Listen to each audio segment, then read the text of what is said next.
যদি তুমি অজু করে ঘুমানোর ফজিলত সম্পর্কে জানতে তাহলে তুমি কখনোই অজু ছাড়া ঘুমাতে চাইতে না।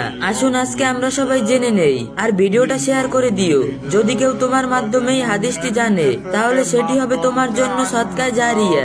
আমরা অনেক সময় স্ক্রল করি, অতিরিক্ত ভাবি, কাঁদতে কাঁদতে ঘুমিয়ে পড়ি, কিন্তু যদি আজ রাতে তুমি ঘুমানোর আগে অজু করতে, রাসূল সাল্লাল্লাহু আলাইহি সাল্লাম বলছেন, যে ব্যক্তি পবিত্র অবস্থায় অজু করে ঘুমায় তার পাশে সারা রাত একজন ফেরেশতা অবস্থান করে। যখন সে এদিক থেকে অন্যদিকে ফিরে, ফেরেশতা বলে, হে আল্লাহ, তোমার এই বান্দাকে ক্ষমা করে দাও, কারণ সে পবিত্র অবস্থায় ঘুমিয়েছে। সুবহানাল্লাহ। একজন ফেরেশতা সারা রাত আল্লাহর কাছে তোমার জন্য ক্ষমা প্রার্থনা করে, শুধু এই জন্যই যে তুমি অজু করে ঘুমিয়েছিলে।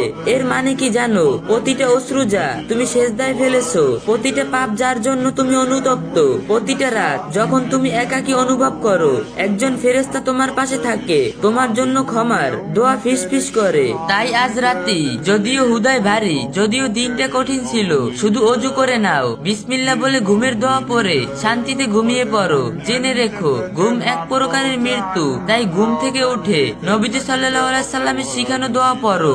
আলহামদুলিল্লাহিল্লাযী আহিয়ানা বাদামা আমাতানা ওয়া ইলাইহিন নুশুর। অর্থ, সব প্রশংসা আল্লাহর জন্য, তিনি মৃত্যুর পর আমাদেরকে জীবন দিলেন এবং তার কাছেই আমাদের প্রত্যাবর্তন।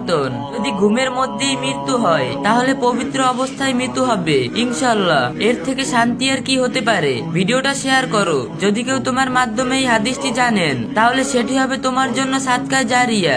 ইসলামের যে কোনো বিষয় সুন্দরভাবে জানতে, বুঝতে এবং মহাজরুরি মাসালাগুলো সহজে পেতে আইডিটা ফলো দিয়ে রাখুন। আর যে যা পারেন একটু বেশি বেশি কপি লিংক করে দিয়েন।